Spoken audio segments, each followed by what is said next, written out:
ከጨዋታ በፊት ጀምሮ ሽኩቻ የነበረበት እጅግ ድራማዊ በሆነ ሁኔታ በተጠናቀቀው አንዳንዶች እንዳሉትም የአትላስ አንበሶቹና ካፍ ባንድ ጎራ የታራንጋ አንበሶቹ ሴኔጋሎች በተቃራኒ በተፋለሙበት የማይዘነጋ ፍጻሜ የታራንጋ አንበሶቹ በ70 ሺህ ተቃራኒ ደጋፊ ፊት የነሱ ባልሆነው ሜዳ ነግሰው አጠናቀዋል። ሴኔጋል ምን አይነት ቡድን ነው? ልበ ሙሉ የማይደነግጥ አራቱንም የጥሎ ማለፍ ጨዋታዎች በብልጫ የደመደመ ብዙ ድራማ በነበረበት ፍጻሜ ሳይሸበር ወደ ንግስናው የተንደረደረ ንጹህ ጎላችን ያለበቂ ምክንያት የማሸነፊያ ጎላችን በሚያስቅ ምክንያት ተሻረ። ደግሞም በጨዋታው የመሞቻ ሰዓት ላይ በቀላል ጥፋት የፍጹም ቅጣት ተሰጠብን ብለው የቡድኑ ዋና አሰልጣኝ ፓፓቲያውን ጨምሮ በርካታ የሴኔጋል ተጫዋቾች በተቃውሞ ወደ ሜልበሻ ክፍል ሜዳ ጥለው ሲያቀኑ ብቻውን በመሪነት ተነጥሎ የቆመው አንበሳ ሳዲዮ ማኔስ ምን አይነት ድንቅ ኮከብ ነው! የአፍሪካንና የሴኔጋልን እግር ኳስ የታደገበት ዕለት ነበር ማለት ይቻላል። አፍሪካ እና ሴኔጋል የሳዲዮ ማኔ ውለታ አለባቸው። ትናንት የአፍሪካ እግር ኳስ ሁሌም ከጨዋታው በፊት ኮሪደሩ ላይ ብዙ ጨዋታ የሚከናወንበት ነው። እግር ኳሱን ፖለቲካ፣ እግር ኳሱን ኮታ፣ የክፍለ አህጉራቱ ኮሪደሮች የሽኩቻ መድረክ የሚያደርጉ ለእግር ኳሱ አብስተው እድፍ የሚያዋጡ መሪዎች እየተጠቀጠቁበት ነው። አካዳሚዎችን በመገንባት ለአፍሪካ አቅም የሌላቸው ፌዴሬሽኖች በካፍ ፈንታ ድጎማ በመስጠት የስልጠና የሜዳ ስምምነቶችን በማመቻቸት ካፍን ጠምዝዘዋለች የተባለችውን ሞሮኮን ዋንጫ ለመስጠት ያለመ ድራማ የነበረ ይመስላል ሲሉ በርካቶች ጽፈዋል፣ በርካቶች ተናግረዋል። ፍጻሜውን በብስጭትም የተከታተሉት በርካቶች ናቸው። የሞሮኮ የአፍሪካ ዋንጫ ዝግጅት በተለይ በሜዳ ላይ ጥራትና በአጠቃላይ በዝግጅቱ እጅግ የተወደደና የተዋጣለት ነበር። ጠንካራ ብሔራዊ ቡድኗ ፍጻሜ መድረሱ የሚያንስበት እንጂ የሚበዛበትም አልነበረም። ነገር ግን የአፍሪካ ዋንጫን በ2028 በድጋሚ ለሞሮኮ ለመስጠት በካፍ የተሸረበውን ሴራ ጨምሮ የፍጻሜውን ጨዋታ በተጠና መንገድ እጁን ያስገባበት የሚመስለው ካፍ ግን የአፍሪካ ዋንጫው ተሸናፊ ተቋምም ነበር። የታራንጋ አንበሶች ተገቢ ሻምፒዮኖች፣ የፍጻሜው ድራማ አንዳንድ አባላቱን ብዙ ሜትሮች አስቀድሞ አሁን ሩጫውን ጀምሩ ብሎ ከሌሎች ጋር የሚያስሮጠው ተቋም ካፍና አወዛጋቢ ውሳኔዎቹ በሞሮኮ። ውድ የፍቅር ይልቃል የዩቲዩብ ገጽ ተከታታዮች እንዴት ናችሁ? የአፍሪካ ዋንጫ የፍጻሜ ትዝብቴን እነሆ እንደሚከተለው አቀርባለሁ። እንግዲህ ሴኔጋል ከሞሮኮ አስቀድሞ ከፍጻሜው በፊት የፌር ፕሌይ ጥያቄዎች የተነሱበት እንደሆነ ይታወቃል። ከፍጻሜው በፊት እጅግ ውጥረቶች ነበሩ ማለት ይቻላል። የሴኔጋል እግር ኳስ ፌዴሬሽን በተለይ በሞሮኮ አጠቃላይ የሴኔጋል ብሔራዊ ቡድን የመጨረሻ ጨዋታውን ሊያከናውን ወደ ራባት ሲያቀና የተደረገለት መስተንግዶን በተመለከተ በጣም ኮስተር ያለ ተቃውሞ መሰንዘሩ ከአፍሪካ ዋንጫ የፍጻሜ ድባብ ጋር በከፍተኛ ሁኔታ የተዘገበ ጉዳይ ነበር። በተለይ ቡድኑ ወደ ራባት ሲያቀና ስድስቱን ጨዋታዎች ካከናወነባት ከተማ ወደ ፍጻሜዋ ከተማ ራባት ሲያቀና የጸጥታ ጉዳዮች ተገቢ አልነበሩም የሚሉ አስተያየቶችን ሰንዝረዋል። በተለይ ደጋፊዎች ሰላማዊ መሆናቸው እንጂ ቡድናችን በቂ ሴኩሪቲ በቂ ጥበቃ አልተመደበለትም የሚል ከፍተኛ ጥያቄ ክስ ማሰማቱ ይታወቃል። ከዛ ውጭ እንግዲህ በመስተንግዶ ጉዳይም ሞሮኮ በጣም ባልተተችበት ነገር ግን ወደ ፍጻሜው በደረሰው ቡድን ላይ በሴኔጋል ላይ ባደረገችው ነገር ደግሞ በአኮሞዴሽንም በመስተንግዶ በኩልም ትችቶች ቀርበዋል። የትሬኒንግ ጉዳዮችን በማመቻቸት በኋላ እንጠቅሳቸዋለን በዝርዝር የትሬኒንግ ሜዳዎችን በማመቻቸት ረገድም የፍጻሜ ተፋላሚው የታራንጋ አንበሶች የሴኔጋል ብሔራዊ ቡድን በደል ደርሶብኛል ሲል ተናግሯል። 70 ሺህ ተመልካቾችን በሚይዘው የፍጻሜ ቦታ ላይ ደግሞ እንደ ተጋጣሚ ፌር የሆነ የትኬት ስብጥር ወይም ደግሞ ድርሻ ኮታ ለማግኘታቸው በርካታ ደጋፊዎቻቸው ወደ ሞሮኮ አቅንተው ግን ስቴዲየም እንዳይገቡ ያደርጋል በሚል ለካፍ ከፍተኛ ጥያቄዎችን ሲያቀርቡ ሚዲያዎችም ይሄንን በሰፊው መዘገባቸው ይታወሳል። የአፍሪካ እግር ኳስ ኮንፌዴሬሽን ወዲያው ምላሽ ሰጥቶ ነበር። በእርግጥ እያንዳንዱ ነገር እየተከታተልን ነው። ጨዋታውም ደግሞ አጠቃላይ ሁኔታዎችም ደግሞ በፌር ፕሌይ በእኩል ትሪትመንት እና ጥበቃውም ደግሞ ጥሩ በሆነ መልኩ እንዲከናወን እንጥራለን የሚል ሐሳቡን ተናግሮ ነበር።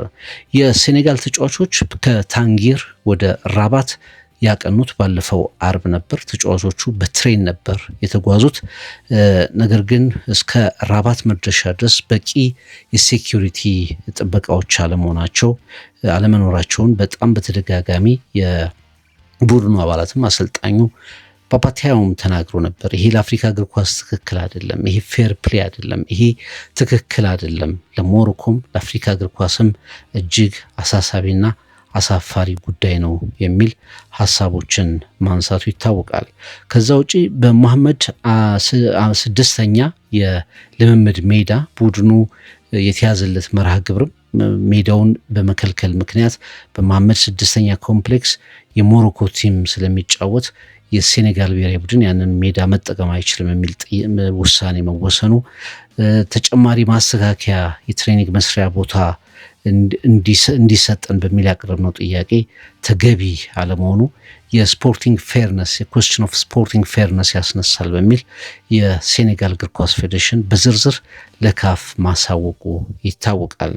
ሴኔጋል የምትሰራበትንም ቦታ አስቀድሞ ከመግለጽ ይልቅ በቅርቡ ይገለጻል በሚል መዘገቡ በሴኔጋል በምዕራብ አፍሪካ ሚዲያዎች በአጠቃላይ ከአፍሪካም ውጭ በሌሎች አውሮፓ ሚዲያዎች ላይ በሰፊው መነጋገሪያ እንዲሆን ያደረገ ነበር ማለት ይቻላል።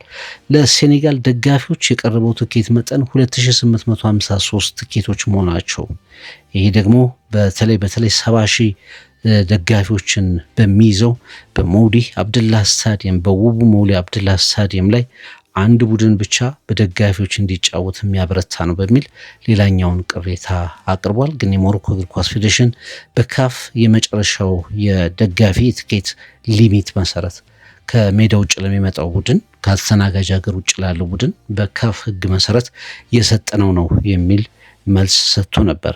እንግዲህ ሞሮኮ ከ50 ዓመት በኋላ ነው ለአፍሪካ ዋንጫ ክብር ለመብቃት ያንን ፍጻሜ ያደረገችው። ሴኔጋል የ2021 ላይ ሻምፒዮን እንደሆነች ይታወቃል። ሞሮኮ ባስተናገደችው የአፍሪካ ሻምፒዮና ላይ ይሄ በጣም ሰፊ ውጥረት ፈጥሮ እንደነበር ይታወሳል።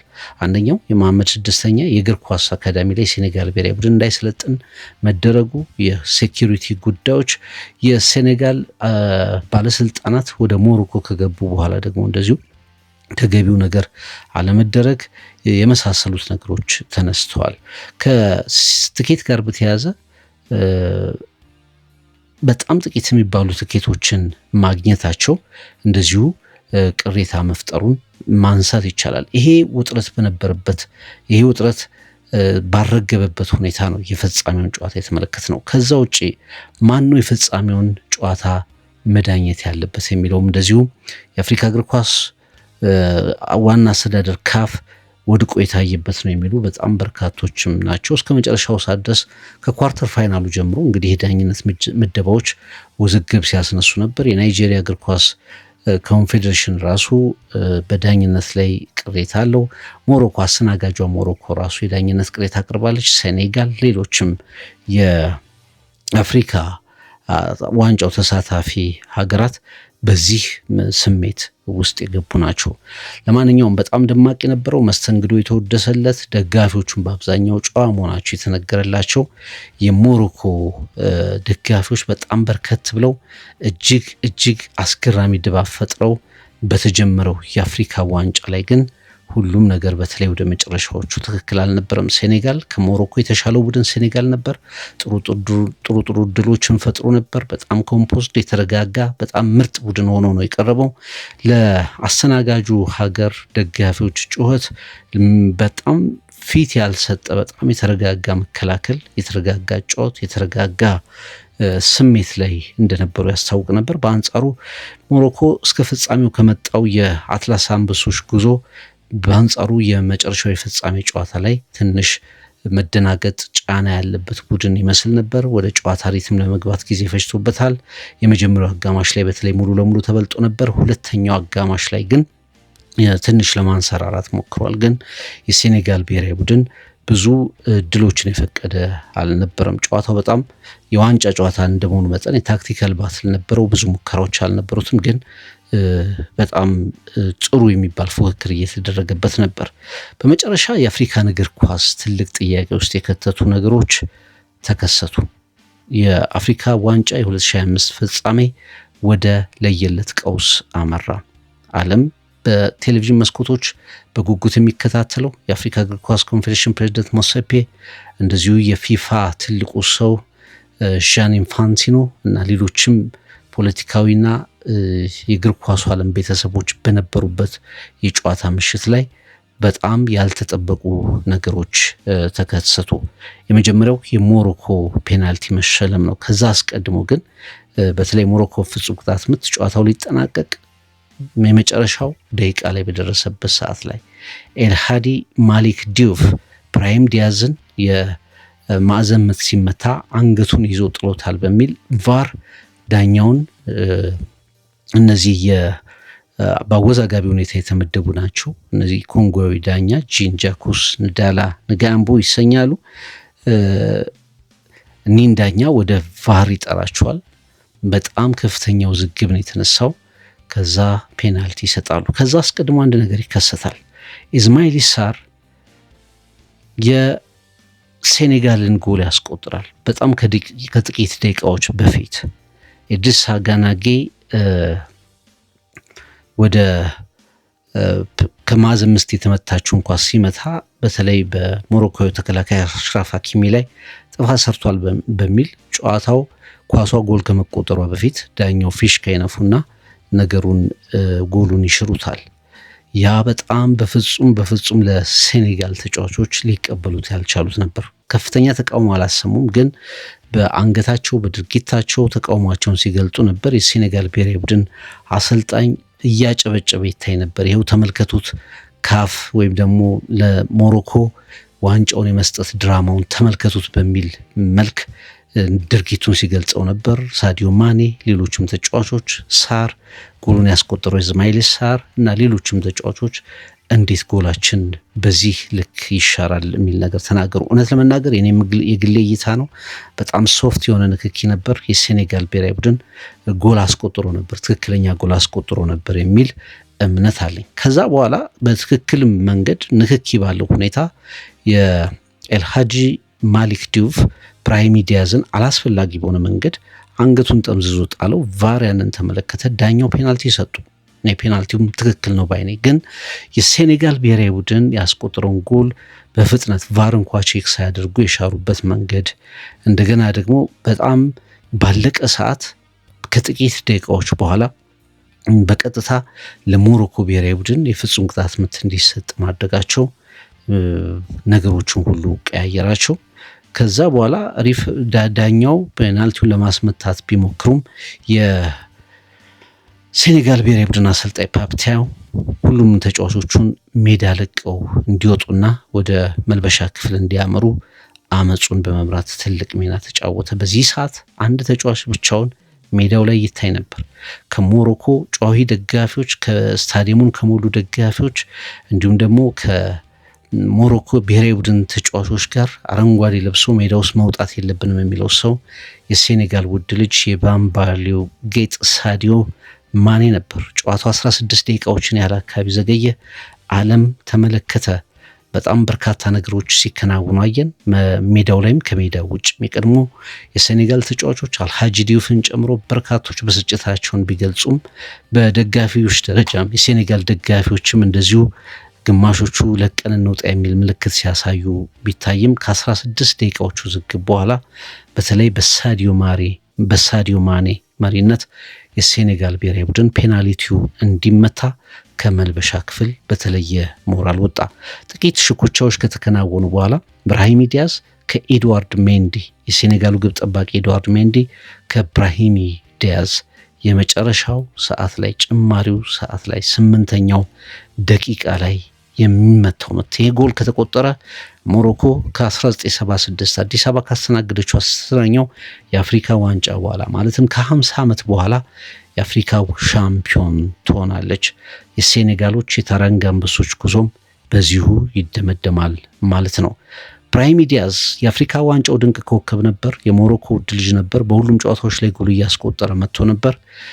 ፈጽሞ ባልተጠበቀ መንገድ በፍጻሜው ጨዋታ ከዛ ሁሉ ጥረት በኋላ ፔናልቲው በዛ መልክ ይመታል ተብሎ በማይታሰብ መንገድ ፔናልቲውን በፓኔንካ ስልት መታ። አመሰግናለሁ ብሎ ኤድዋርድ ሜንዲ ያለምንም ልፋት ፔናልቲዋን ጨበጣት። ለኔ ብራሂም ዲያዝ የመታትን ኳስ ኤድዋርድ ሜንዲ ወደ ግራም ሆነ ወደ ቀኝ ወድቆ ቢሆን ኖሮ እንደገና ተነስቶ የማያዝ እድል ሁሉ ነበረው። ከወደቀበት ተመልሶ ያን ያህል ነው ኃይል የሌላት፣ ያን ያህል ነው ፓኔንካዋ ትክክል ያልነበረችው፣ ያን ያህል ነው ትልቅ ጨዋታ ትልቅ ፍጻሜ ላይ በቀጥታ መመታት የሌለበት መንገድ ፔናልቲውን መታ። ከሂሮነት ወደ ቪሊያንነት ተቀየረ። ከጀግንነት እንደገና የሞሮኮን ዕጣ ፈንታ ወደ አባከነ ወሳኙ ሰዓት ላይ ወደ አባከነ ተጫዋችነት ተቀየረ። ያቺ ጎል ብትቆጠር ድፍን ሞሮኮ ድፍን የአትላስ አንበሶቹ ደጋፊዎች በጀግንነት የሚያነሱት ስም ብራሂም ዲያዝ ይሆን ነበር። ግን በሁሉም ጨዋታዎች ላይ ጎል እያስቆጠረ የመጣውንና የውድድሩም ምርጥ ተጫዋች ኮከብ ጎል አግቢ ሆኖ ያጠናቀቀው ብራሂም ዲያዝ በአንድ የፍጹም ቅጣት ምት በቀጥታ የሞሮኮን እድል ወደ ማባከን የተቀየረ ተጫዋች ሆነ። ከዛ በኋላ እንግዲህ ሴኔጋል ብሔራዊ ቡድን ጨዋታውን ጀመረ። በተለየ ስሜት አግሬሲቭ ነበሩ።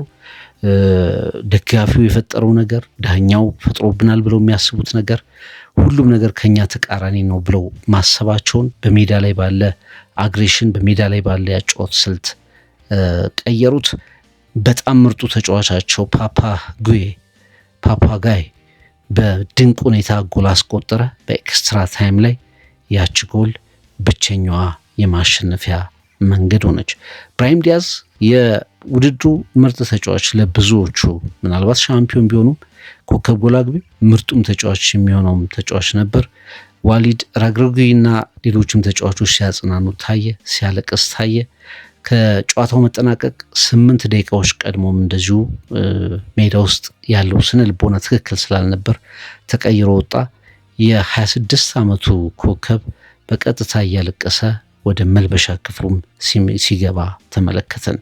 የሴኔጋል ተጫዋቾች በ69500 ተመልካቾች አካባቢ በነበረው ማውሌ አብደላ ስታዲየም በዛ ውብ ስታዲየም ላይ በጀግንነት በልበ ሙሉነት ለሀገራቸው ክብር ተፋልመዋል። ግቧን ያስቆጠራት ጋይ ሳይቀር ፓፓጋይ ምን አይነት ድንቅ ጎል፣ ምን አይነት ተጋድሎ፣ የጨዋታው ማኖፍ ዘማች ነበር። በጣም የሚገባውን አይነት ክብር አግኝቷል።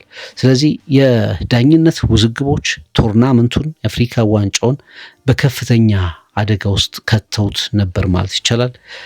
በተለይ ሞሮኮ ከናይጄሪያ ጋር በነበረ የፔናልቲ ሹታውት ከሰሚፋይናሉ ላይ እንደዚሁ የጋናዊው ዳኛ ዳንኤል ኒል ላሬ በጣም ከባድ የሆነ ትችት ደርሶባቸው እንደነበር ይታወሳል። የሞሮኮ ብሔራዊ ቡድንን የተሻለ እድል እንዲያገኝ አግዟል በሚል ከፍተኛ ትችት ሲቀርብባቸው እንደነበር ይታወቃል። የናይጄሪያ ተጫዋቾች፣ ደጋፊዎች፣ ተንታኞች በሙሉ በእግር ኳስ ላይ መታየት የሌለበት ዳኛ በማለትም ጭምር ሲገልጹት ነበር። የናይጄሪያው ብሔራዊ ቡድን ዋናው አጥቂ ቪክተር ኦሲሜን ራሱ ዛሬ እውነቱን ለመናገር ስለ ዳኝነት ከዚህ ጨዋታ ምንም አንማርም የሚል ሀሳብ ተናግሮ ነበር። በጣም ሲበዛ መጥፎ ዳኝነት ነበር ሲል ተናግሯል። ኦሴ ሳሙኤል የተባለውን ኮከብ እንደዚሁ ሪፈሪው ዳኛው በጣም አስቀያሚ ዳኝነት የመራ ነበር። በዳኛው ብቻ ነው የተሸነፍነው ማለት አልችልም፣ ነገር ግን በጣም መጥፎና አላስፈላጊ ውሳኔዎች ነበሩ። ናይጄሪያን ዋጋ ያስከፈለ በግልጽ ላስተናጋጇ ሀገር ሞሮኮ አድሎ የሰራ ዳኝነት ነበር በማለት ሳሙኤል መናገሩ ይታወሳል።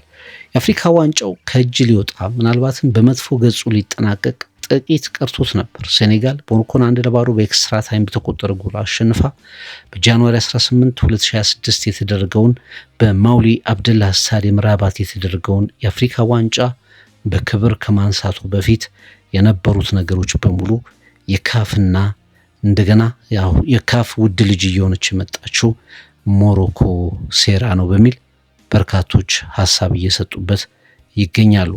በቱርናመንቱ ላይ እንግዲህ 29 ቀናት ቆይተናል። 24 ቡድኖች ነበሩ፣ 6 ቡድኖች ነበሩ። በራባት፣ ካዛብላንካ፣ ታንጌር፣ ማራካሽ፣ ፌስ እና አጋዲር የተደረጉት የስታዲየም ግንባታዎች፣ የመሰረተ ልማት ግንባታዎች በጣም ድንቅ ነበሩ። በደጋፊ ስሜት ደረጃ ግን ትንሽ ክፍተቶች ነበሩ። በተለይ የሞሮኮ ብሔራዊ ቡድን በማይጫወትባቸው ጨዋታዎች ላይ ቀዝቃዛ ድባብ ነበር የሚሉ ነገሮች ነበሩ። ቱርናመንቱ እንግዲህ ሁሉንም ሆሊዴዎች ገናን፣ አዲሱ ዓመትን ጭምር የሰረዘ ውድድር ሆኗል ማለት ይቻላል። የሴኔጋል ብሔራዊ ቡድን በምድቡ ቦትስዋናን 2-0፣ ዲሞክራቲክ ሪፐብሊክ ኮንጎን 1-0፣ ቤኒንን 3-1 አሸንፎ ሶስቱንም ጨዋታዎች በማሸነፍ ነበር ወደ ጥሎ ማለፉ የገባው። በጥሎ ማለፉ እንግዲህ እጅግ ጥሩ የሚባሉ ውጤቶችን አስመዝግቦ እዚህ ደርሷል ብለን ማለት ይቻላል። ማሊን በጥሎ ማለፉ እንደዚሁ አሸንፏል። አልጄሪያን 1-0 በሆነ ውጤት ማሊን እንደዚሁ አሸንፏል። ግብጽ ብሔራዊ ቡድን አሸንፏል። የግብጽ ብሔራዊ ቡድን ሴኔጋል እንደዚሁ አሸንፏል። ከዛ ውጪ የሞሮኮ ብሔራዊ ቡድንም እንደዚሁ በማሸነፍ ለፍጻሜ መድረስ መቻሉን አረጋግጧል ማለት ነው። በጣም አስደናቂ ጉዞ ያደረገ ብሔራዊ ቡድን ሆኖ ተመልክተነዋል። እንግዲህ በሞሮኮ ደረጃ ስናነሳ ፔናልቲው ንክኪ ነበረው፣ 50-50 ነው። ያንን ፔናልቲ ዳኛው አያሰጥም ብሎ አልፎት ነበር፣ ግን ቫር ጠርቷቸዋል። ግን ደግሞ የአሽራፍ ሀኪሚ እና የሬሳ ፓፓጌይ ንክኪም እንደዚሁ ያን ያህል ከባድ ንክኪ አልነበርም እና የሴኔጋልም ጎር መቆጠር ነበረበት የሚለውን አስተያየት በጣም በርካቶች ይጋሩታል ብለን ማስቀመጥ እንችላለን። ሳዲዮ ማኔ በጣም በዚህ ቶርናመንት ላይ የመጨረሻዬ ነው ባለበት ቶርናመንት ላይ ሁለተኛ ክብሩን አሳክቷል። ሴኔጋል ወርቃማ ልጇን በሁለት የአፍሪካ ዋንጫዎች ክብር ሸኝታለች። ምናልባት የብሔራዊ ቡድኑ አሰልጣኝን ጨምሮ በርካቶች ሳዲዮ ማኔ አንድ የአፍሪካ ዋንጫ ተጨማሪ የአፍሪካ ዋንጫ እንዲያሳየን 35 ዓመት ይሆነዋል 2028 ላይ አንድ የአፍሪካ ዋንጫ እንዲያሳየን እየለመኑት ይገኛሉ። ማኔ የአፍኮን የቶርናመንቱ ምርጥ ተጫዋች ሆኗል። ብራሂም ዲያዝ ኮከብ ጎል አግቢ፣ ያሲን ቦኖ ኮከብ ግብ ጠባቂ ሆነው ተመርጠዋል። በዚህ ውድድር ላይ ቡድኑን በመምራት ክሬቲቭ በመሆን እያንዳንዱን ያለውን ነገር አሟጦ በመስጠት ሴኔጋል ውድ ልጇን የበለጠ እንድታከብር ያደረገ ድል መፍጠር ችሏል። በአንጻሩ ሞሮኮ ከ1976 የአፍሪካ ዋንጫ በኋላ ልታሳካው የምትችለው የአፍሪካ ዋንጫዋን አታለች። ከፍጻሜው ጋር ወደ መጨረሻ የተከሰቱ በጣም ምርጥ የሚባሉ ፋክቶችን እናነሳለን። የዘንድሮ የሞሮኮ የአፍሪካ ዋንጫ በጎሎች ደረጃ በጣም ምርጡ የአፍሪካ ዋንጫ ነው። 120 በላይ ጎሎች ተቆጥሮበታል። 121 ከትናንት የፍጻሜው ጎል ጋር።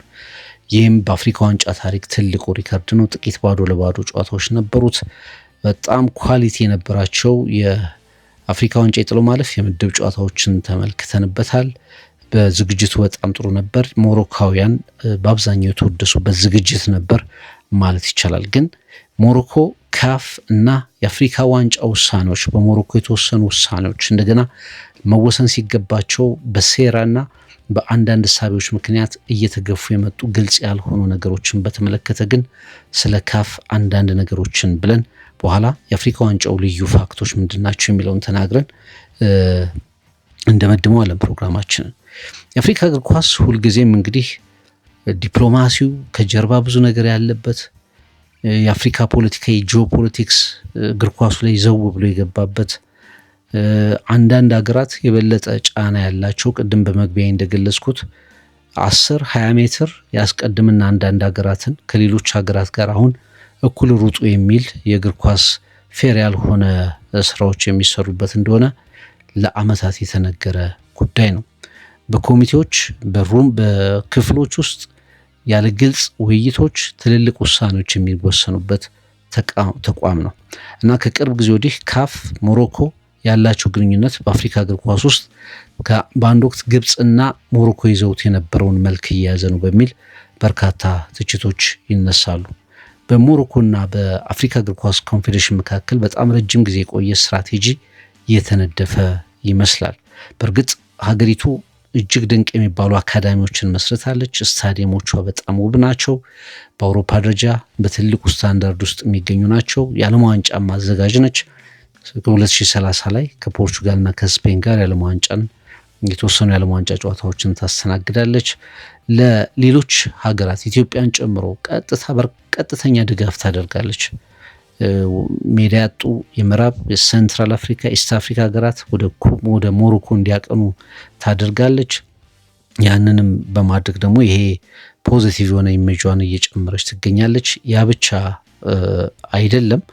የአፍሪካ እግር ኳስ ኮንፌዴሬሽን የውድድሮች ማዘጋጀት ባሰበ ቁጥር ሞሮኮ በቀላሉ የምትገኘው ታርጌት እየሆነች መጥታለች እና ይሄ ቴክኒካል ፓርትነርሺፕ ከፊፋም ጋር ያለው ከተለያዩ ከዞኑ ሀገራት ጋር ያለው ቴክኒካል ፓርትነርሺፕ ቀስ በቀስ ካፍ ወደ ሞሮኮ ትኩረቱን እንዲያደርግ አድርጎታል የሚል ከአፍሪካ ዋንጫው ጋር የተያዙ ትችቶች እንደነበሩ ይታወቃል።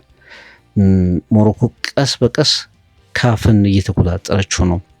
ይህም እንግዲህ በተለይ የአፍሪካ ዋንጫውን 2025 ላይ አስተናግዳ ኢትዮጵያን ጨምሮ ቦትስዋናና ደቡብ አፍሪካ፣ ሩዋንዳ እና ሌሎችም ሀገራት በጉጉት የሚጠብቁትን የ2028 የአፍሪካ ዋንጫ እንደገና ለሞሮኮ ለመስጠት ፍላጎቶች እንዳሉ እየተሰማ ይገኛል። ይሄ በምን መስፈርት ስንል አሁን ቅድም ያነሳናቸውን ነገሮች ከግምት ማስገባት እንችላለን። በጣም ጤናማ ያልሆነ ጋብቻ በካፍና በሞሮኮ መካከል ተፈጥሯል የሚሉ ትችቶች አስቀድመው ሲነሱ ነበር። ይህ አፍሪካ ዋንጫ ከመከናወን ከጀመረም በኋላ እንግዲህ ካፍ በምንም መንገድ ሞሮኮ ዋንጫው ማንሳት አለባት ብሎ እንዳመነ በርካቶች እየጻፉ ነበር። የሞሮኮ ብሔራዊ ቡድን ከሴኔጋል ጋር ፍጻሜውን ከማድረጉ በፊት ጀምሮ ይህንን ሲያደርግ እንደነበር ይታወቃል። ፍጻሜው ላይ የተመለከትናቸው ነገሮች ደግሞ ያንን የበለጠ እንድንጠረጥርና እንድናጠናክር የሚያስገድዱ እሳቤዎች ሆነው አግኝተናቸዋል። የተሻረው የሴኔጋል ግልጽ ኳስ፣ ከናይጄሪያ ጋር የነበረው ጉዳይ፣ እንደገና ደግሞ የመጨረሻው ሰዓት ላይ የተሰጣቸው በጣም ኮንትሮቨርሻል የሆነ ፍጹም ቅጣት ምት ሞሮኮ እውነትም ካፍ አንስቶ ዋንጫውን ለመስጠት አቅዶላት ነበር፣ በዛ ደረጃ የካፍን ይሁንታ አግኝታ ነበር በሚል ሀሳብ እንዲሰነዘር አድርጎ ነበር እና ከሞሮኮ ጋር የአፍሪካ እግር ኳስ ኮንፌዴሬሽን የተዘረረበት ፍጻሜ ነበር ብዬ ማስቀመጥ እችላለሁ። ምክንያቱም ዳኛ አስቀድሞ ማሳወቅ ከሩብ ፍጻሜ ጨዋታዎች ጀምሮ የሴሚፋይናል ጨዋታዎች የፍጻሜው ጨዋታ ላይ ዳኞች ስማቸው በጣም ይደበቅ ነበር፣ በመጨረሻ ሰዓት ይነገር ነበር። ይሄ ደግሞ ሀገራቱን ኮንፈርተብል አላደረገም ነበርና ከዚህ ጋር የተያዙ ችግሮች ተነስተዋል። ሁለተኛው ከሞሮኮ ጋር አይገናኝም፣ ግን ካፍ በዚህ ውድድር ላይ በሰፊው ወድቋል እንዲባል የሚያደርጉ አንዳንድ ነገሮችም አሉ። በእርግጥ በስፖንሰርሺፕ ከምንጊዜውም ትልቅ ገቢ ካስገኙ ስፖንሰርሺፖች መካከል አንዱ ነው። በቀደም ሲል እንዳስቀመጥኩት ብዙ ጎሎች የተቆጠሩበት የአፍሪካ ዋንጫ ነው። በጣም ምርጥ የሚባሉ ስታዲየሞች የተስተናገዱበት፣ በተለይ ሞሮኮ የምትጫወትበት ቀን ደግሞ በጣም ድንቅ የአፍሪካ ዋንጫ ድባብ የተፈጠረበት የአፍሪካ ዋንጫ ነው ማለት ይቻላል። ነገር ግን በርካታ ሀገራት በርካታ ኮከቦች ወደ ውድድሩ የሄዱ ካፍን በተመለከተ 2028 ጀምሮ የአፍሪካ ዋንጫ በየ4 ዓመቱ መከናወን አለበት ብሎ የወሰነው ውሳኔ የፌዴሬሽኖችን በሙሉ ያላማከረ ነበር የሚል በጣም ተደጋጋሚ ክሶች ተነስተዋል። ቻው የአፍሪካ ዋንጫ በ2 ዓመት የመደረግ ጌጡን አጥቷል፣ መልኩን አጥቷል፣ ጠባዩን አጥቷል። ዣን ኢንፋንቲኖ እና ፊፋ ቀጥታ ካፍ ውስጥ ገብተው በዋና ስራ አስፈጻሚውና በፕሬዝዳንቱ ሞሴፔ አማካይነት ነገሮችን የወሰኑበት የአፍሪካ ያልሆነ ውሳኔ ነው በሚል በጣም በርካታ የአፍሪካ እግር ኳስ ፌዴሬሽን ፕሬዝዳንቶች ተናግረዋል። እንደውም ያለ ማንዴቱ ካፍ ያለ ማንዴቱ ጀነራል አሰምብሊውን ጠቅላላ ጉባኤውን ሳይጠራ ፕሬዝዳንቱና ጥቂት ሀገራት ያሉት ኮሚቴ ብቻ ተመስርቶ አፍሪካን ሸጧታል የሚሉ ሀሳቦች ተናግረዋል። እንዲህ አይነት ትልልቅ ውሳኔዎች አሉ በርካታ የአፍሪካ እግር ኳስ ኮንፌዴሬሽን ፕሬዝዳንቶች 54ቱም አባል ፌዴሬሽኖች ተነጋግረው የሚወስኗቸው ናቸው። በካፍ አስተዳደር መሰረት፣ በካፍ ህጎች መሰረት እንዲህ አይነት ትልቅ ውሳኔዎች አፍሪካን፣ አህጉሯን፣ አጠቃላይ እግር ኳሷን የሚመለከቱ ውሳኔዎች 54ቱም አባል ሀገራት የሚሳተፉበት ጠቅላላ ጉባኤ ጀነራል አሰምብሊ ላይ መወሰን ነበረበት። ያንን ግን ካፍ አላደረገም የሚል ሀሳቦች ተነሱ። ካፍ በመጀመሪያ በካፍ ኤክስኪዩቲቭ ኮሚቴ በዋና ስራ አስፈጻሚ ቀጥሎ 24 ሀገራት ባሉት ትንሽ በተለጠጠ ኮሚቴ ኤክስኪዩቲቭ ሜምበሮች ውስጥ ውይይቱን ካደረገ በኋላ የፌዴሬሽኑ የኮንፌዴሬሽኑ ፕሬዚደንት በቀጥታ ማንንም ለሁሉም ሀገራት ሳያሳውቁ የአፍሪካ ዋንጫ ከ2 ዓመት ወደ 4 ዓመት ተቀይሯል አሉ። አንዳንድ ፕሬዚደንቶች እንደውም ሞሮኮ ላይ በግልጽ እንደተናገሩት ከሚዲያ ሁሉ ሰምተናል ያሉ የእግር ኳስ ፌዴሬሽኖችን ሰምተናል። ዲስከሽን አልነበረም፣ ውይይት አልነበረም። ሀሳቡ ከቀረበ በኋላ ውይይት ይደረግበታል ተብሎ ተነጋግረን ነበር። ግን ውይይት ሳይደረግ ፕሬዚደንቱ በቀጥታ የካፍ ውድድር የአፍኮን ውድድር በቀጥታ በየ4 ዓመት ይደረጋል አሉ። ይህንንም በማንም ባልተማከረበት ሁኔታ ከሚዲያ ሰምተናል የሚሉ ሀሳቦች ተነገሩ። ይህንን ሀሳብ የደገፉ እንደ ፋውዚ ላኬጃ የሞሮኮ እግር ኳስ ፌዴሬሽን ፕሬዚደንት የካፍ ቫይስ ፕሬዚደንት ናቸው። እንግዲህ ቅድም ያነሳነውን ነጥብ ማየት ትችላላችሁ፣ ሞሮኮና ካፍ ያላቸውን ትስስር። ፋውዚ ላኬጃ፣ ሳሙኤል ኤቶ የካሜሩን እግር ኳስ ፌዴሬሽን ፕሬዚደንት፣ ሱሌይማን ሐሰን ዋባሪ የጅቡቲ እግር ኳስ ፌዴሬሽን ፕሬዚደንት፣ እንዲሁም ደግሞ የኮንጎ እግር ኳስ ፌዴሬሽን ፕሬዚደንት ፍጻሜውን የዳኙት የዲሞክራቲክ ሪፐብሊክ ኮንጎ ፕሬዚደንት የፍጻሜውን ጨዋታ የዳኙት ዳኛ ሀገር ፕሬዚደንት የእግር ኳስ ፌዴሬሽን ፕሬዚደንት ከደጋፉት መካከል ናቸው። ግን ፌዴሬሽኖች ብዙዎቹ ባሉ በሚዲያ በኢንፎርማል በሆነ ንግግር መደበኛ ባልሆነ መንገድ ሰምተነዋል። ማንም ኦፊሻሊ በጠቅላላ ጉባኤው ላይ የአፍሪካ ዋንጫ ከ2 ወደ 4 ዓመት መሸጋገር አለበት የሚለውን ሀሳብ አልነገረንም የሚል ሀሳብ ተናግረዋል። ከዛ ውጭ የተነሳው ችግር ምንድነው? የካፍ የወቅቱ ዋና ጸሐፊ ቬሮን ሞሴንጎ ኦምባ የሚሰኙት ዋና ጸሐፊ በቀጥታ የሚዘወሩት በዣን ኢንፋንቲኖ ነው የሚል ሀሳብም ተነስቷል። ይሄ ሀሳብ የፊፋ ነው። መጀመሪያ ኢንፋንቲኖ ናቸው ሀሳቡን ያመጡት በ4 ዓመት አድርጎ የሚለውን። ቬሮን ሞሴንጎ ኦምባ ደግሞ ካፍ ፕሬዚደንት ሞሴፔ በላይ ዣን ኢንፋንቲኖን ይሰማሉ። በሳቸው ምክንያት የተወሰነ ውሳኔ ነው ብለው ሀሳባቸውን ያስቀምጣሉ እና ይህንንም እስከ ኮርት ኦፍ አርቢትሬሽን በመውሰድ እስከ ግልግል ፍርድ ቤት ድረስ በመውሰድ ተቃውሟቸውን ሊያሰሙ ያቀዱ የእግር ኳስ ፌዴሬሽን አባላት የአፍሪካ እግር ኳስ ፌዴሬሽን ፕሬዚደንቶች እንዳሉ መረጃዎች ወጥተዋል እና አንዱ በጣም ስምምነት ላይ ያልተደረሰበት በጣም በርካታ ተጫዋቾች፣ አሰልጣኞች በውድድሩ ላይ የተሳተፉ የደቡብ አፍሪካውን አሰልጣኝ ጨምሮ ጎብሩስን ጨምሮ እንደ ሳንዴ ኦሉሴ ሙካች አይነት ተጫዋቾች በጣም በርካታ ኮከቦች፣ የቀድሞ ኮከቦች ለአፍሪካ እግር ኳስ ትልቅ ውድቀት ነው የሚል ሀሳብ አንስቷል። አንደኛ አፍኮን ትልቁ ገቢ ነው ለካፍ። ይሄ በየ4 ዓመት መሆኑ የአፍሪካ እግር ኳስ እንዲሞት ያደርጋል። ሁለተኛ በየ2 ዓመቱ ሲሆን የአፍሪካ ሀገራት እንደ አውሮፓና እንደ ሌላው ዓለም ያላደጉ ስለሆኑ በየ2 ዓመታት ውድድሮች ሲደረጉ በአፍሪካ ውስጥ ብዙ መሰረተ ልማቶች ይገነባሉ። አሁን 4 ዓመት ሲሆን ግን እነዛ መሰረተ ልማቶች ይቀዘቅዛሉ። ሶስተኛ በየ4 ዓመቱ አሁን የአፍሪካ ዋንጫ ላይ አንዳንድ ተጫዋቾች 8 የአፍሪካ ዋንጫ የተጫወቱ 6-7 የተጫወቱ አሉ። በየ4 ዓመት ሲሆኑ የአፍሪካ ዋንጫ የአፍሪካ ኮከብ ተጫዋቾች ውድድር ማጣት ልንመለከት እንችላለን የሚሉ ሀሳቦች ተነስተዋል። ከዛ ውጪ ከመጀመሪያ ጀምሮ በተለይ ከ1960ዎቹ አጋማሽ ጀምሮ አፍሪካ የራሷ ባህል ነበራት፣ የራሷ ወቅት ነበራት። ይሄ እንዲገፋ ጫና ያደረጉ የአውሮፓ ሀገራት በኢንፋንቲኖ አስተዳደር በኩል የፈጠሩት ጫና ነው በሚል ትችት የወረደበት ነገር ሆኗል። የቻን ውድድር መሰረዝ እና ሌሎችም ነገሮች ካፍን በዚህ የአፍሪካ ዋንጫ ዙሪያ እስከ ፍጻሜው ድረስ የተዘረረ እንዲሆን አድርገውታል። በአፍሪካ ዋንጫው ወደ ዋናው ጉዳያችን እንመለስ። የአፍሪካ ዋንጫው ተጠናቋል። ሞሮኮ በ40 ዓመት በሚጠጋ ጊዜ ውስጥ ነው እንደገና የአፍሪካ ዋንጫን ያስተናገደችው። 1988 ላይ ነበር ያስተናገደችው። በረጅም ጊዜ በኋላ የአፍሪካ እግር ኳስ ሀያል ሀገር እየሆነች በመጣችው ስቴዲየሞቿ በጣም ድንቅ ከተሞቿ እያደጉ እግር ኳስ በተለየ ሁኔታ የሚታይ በሆነባት ከተማ ላይ በተሳካ ሁኔታ ተስተናግዷል ብሎ ማሰብ ይቻላል። የገና የአዲስ ዓመት እና ሌሎችን በዓላት የደፈጠጠ የአፍሪካ ዋንጫ ሆኗል። ምክንያቱም ለዓለም ዋንጫው ሲባል ወደዚህ በጣም ስለተሳበ የአፍሪካ ዋንጫ ባልተለመደ ሁኔታ የተከናወነ ሆኗል። ቀዝቃዛ የአየር ንብረት፣ ዝናባማ የአየር ንብረት የአፍሪካ ዋንጫው ድባብ ነበር። የጎል ሪከርዶችን ጨምሮ የአፍኮን አትሞስፌሮች በተለይ ሞሮኮ ሲጫወት በተለይ በማውሊ አብደላ ስታዲየም ራባት የነበረው ድባብ በአፍሪካ ዋንጫ ታሪክ ከታዩ አስደናቂ ድባቦች መካከል አንዱ ነው። አንዳንድ ተጋጣሚዎች 70,000 ደጋፊዎች እና 11 ተጫዋቾች ጋር እንደመጫወት ነው ብለዋል።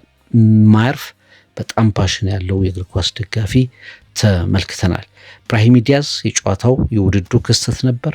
መጀመሪያ በጎሎቹ በሁሉም ጨዋታዎች ላይ በስድስቱም ጨዋታዎች ላይ ጎል በማስቆጠር በመጨረሻ ፔናልቲ በመሳቱ አነጋጋሪው ተጫዋች ነበር። በጣም ድንቅ የአፍሪካ ዋንጫን አሳልፎ ነበር። መጨረሻ ላይ ምን ዋጋ አለው? ከጀግንነት እንደገና ደግሞ ሞሮኮን ወደ መጣል ተቀየረ። ከናይጄሪያ ጋር የነበረው ነገር እንደዚሁ ሞሮኮ ከናይጄሪያ በጣም ትልቅ ድራማ የነበረበት ከቶርናመንቶቹ ድራማ ከታየባቸው ነገር መካከል አንዱ ነው። የቫር ጉዳይ፣ የተጨማሪ ሰዓት ቅሌቶች፣ ፔናልቲዎቹ እንዲሁም ደግሞ የፍጻሜው ጨዋታ ሞሮኮ የተሳተፈችበት ፍጻሜው እንደዚሁ 16 ደቂቃዎች ያህል የተቋረጠ ሴኔጋሎች ሜዳ ጥለው ወጡበት የማይረሳ ሆኖ አልፏል። በዚህ ጨዋታ ላይ እንግዲህ ሞሮኮ የተሰጠችው ፔናልቲ እንዲሁም ደግሞ ሴኔጋል ያስቆጠረችው ጎል የውዝግቡ ምንጭ ነበሩ። ዲያዝ የሳታት ፔናልቲም በዓለም ላይ በጣም በቀሽም ሁኔታ ከተመቱ ፔናልቲዎች መካከል አንዷ ተደርጋ ልትነሳ የምትችል ይመስለኛል። ሳዲዮ ማኔ ከሞሮኮ ደጋፊዎች ጋር ማኔ በጣም ድንቅ ጊዜን አሳልፏል። ትኩረት ስቦ ነበር። የመጨረሻ የአፍሪካ ዋንጫዬ ነው ማለቱም እንግዲህ ለራሱ ፐርፎርማንስ ለሴኔጋላውያን አብረውት ለሚጫወቱትም የጨመረው ነገር ያለ ይመስለኛል። በታላቅ ድል የአፍሪካ ዋንጫውንና የናሽናል ቲም ተልእኮውን ለመደምደም የተነሳ ይመስለኛል። ማኔ እውነትም ትልቁ የአፍሪካ ተጫዋች የማይዘነጋው ኮከብ በሰብዕናው በሜዳ ላይ ድርጊቱ ፈጽሞ ከላይ ከሚጠቀሱት የአፍሪካ ውድ ልጆች መካከል አንዱ ሆኖ መነሳቱ አይቀርም። የቱርናመንቱ ሌላው ጉዳይ የካፍ ሌላው ትርኢቱን የሰረቀው ድርጅት ነው። ቀደም ሲልም በመግቢያ ላይም ገልጫለሁ። ለአፍሪካ እግር ኳስ እድፍ ከሚያዋጡ ዋና ተቋማት ይመራል ተብሎ የሚመራ ጠባቂ ነው ተብሎ ግን ጠባቂ የሚያስፈልገው ተቋም ካፍ ነው። ለምሳሌ የካፍ ኢሌክሽኖቹን በተመለከተ የአፍሪካ ዋንጫው ማን ያዘጋጅ የሚለው የፊፋ ጣልቃ ገብነት፣ የቻን መደምደም፣ የአፍሪካ ዋንጫ ካላንደር ለውጥ እና ሌሎችም በተመለከተ ልክ እንደ ትልቅ ድራማዎች ሴራ እንደበዛባቸው ድራማዎች እንደ ጌም ኦፍ ትሮንስ አይነት ድራማዎች አፍኮን በሞሮኮ ከጨዋታው በላይ በካፍ የስብሰባ ማዕከላት በሩሞች ውስጥ ከፍተኛ ድራማ እንደነበር ያሳያል። ይህም ተቋሙን በብዙ ስቴፕ ወደ ኋላ የመለሰው እንደሆነ መረዳት ይቻላል። በ2022 የዓለም ዋንጫ ተጋድሎ የአፍሪካ ኩራት የነበረው የሞሮኮ ብሔራዊ ቡድን በአፍኮን ሻምፒዮንነት አልተሳካለትም። ከ26 ጨዋታ በኋላ በሜዳው ተሸንፏል ከረጅም ጊዜ በኋላ።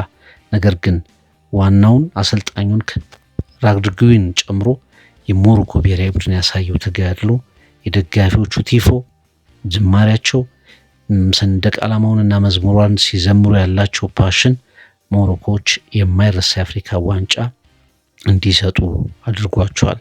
ሀኪሚ፣ ዲያዝ፣ ራግረጉዊ እና ሌሎችም የራባት ድምቀቶች የነበሩ የሞሮኮ ኮከቦች በሰፊው ሲታወሱ ይኖራሉ። በአፍሪካ ዋንጫው ሌላ እድል ይዞ ይመጣሉ ተብሎ ይታሰባል። ጥቂት ሀገራት ናቸው አስተናግደው የተሸነፉ። አንዷ ራሷ ሞሮኮ ነች አስተናግደው የተሸነፉ 2025፣ 26፣ 1988 ጋና 1963 በሱዳን እንደዚሁ ጋናም እንደዚሁ ተሸንፋ ታውቃለች። ጋና በፍጻሜ ጨዋታ ተሸንፋ ታውቃለች። እንደዚሁ ሌሎች ሀገራት አሉ። ጥቂት ሀገራት ናቸው። የአፍሪካ ዋንጫን ካስተናገድክ የአፍሪካ ዋንጫን ታነሳለህ። ለምሳሌ ግብጽ ደጋግሞ ያነሳ ሀገር፣ ደቡብ አፍሪካ እንደዚሁ አስተናግዶ ያነሳ ሀገር፣ እንደ ኢትዮጵያ፣ ቱኒዚያ እና ሌሎችም ብዙ ጊዜ አፍሪካ ዋንጫን የሚያስተናግዱ ሀገራት የአፍሪካ ዋንጫውን በመጨረሻ ሲያነሱ እንመለከታለን። ለማንኛውም ግን 29 ቀናት ድንቅ የአፍሪካ ዋንጫ ከፍጻሜው ውጭ እና ከካፍ የሴራ ትብታቦች ውጪ ድንቅ የአፍሪካ ዋንጫን ተመልክተናል። 2028 የአፍሪካ ዋንጫ ወደ ሞሮኮ ተመልሶ ይሰጣል ወይስ ኢትዮጵያ እንደገና ስማቸው ሳይነሳ ግን ወደ መጨረሻው ሰዓት ደግሞ እንዲመጡ የተደረጉት ቦትስዋና እና ደቡብ አፍሪካ ይህም ሴራ አለው እየተባለ ይገኛል። ሩዋንዳ እና ሌሎች ሀገራት የአፍሪካ ዋንጫን ይዘው ይመለሱ ይሆን? የታራንጋ አንበሶች የአትላስ አንበሶቹን የረቱበት የአንበሶቹ ፍልሚያ በሞሮኮ ራባት ሴኔጋል ሁለተኛ የአፍሪካ ሻምፒዮንነት ክብሯን ያረጋገጠችበት ዕለት አጠናቀቅን።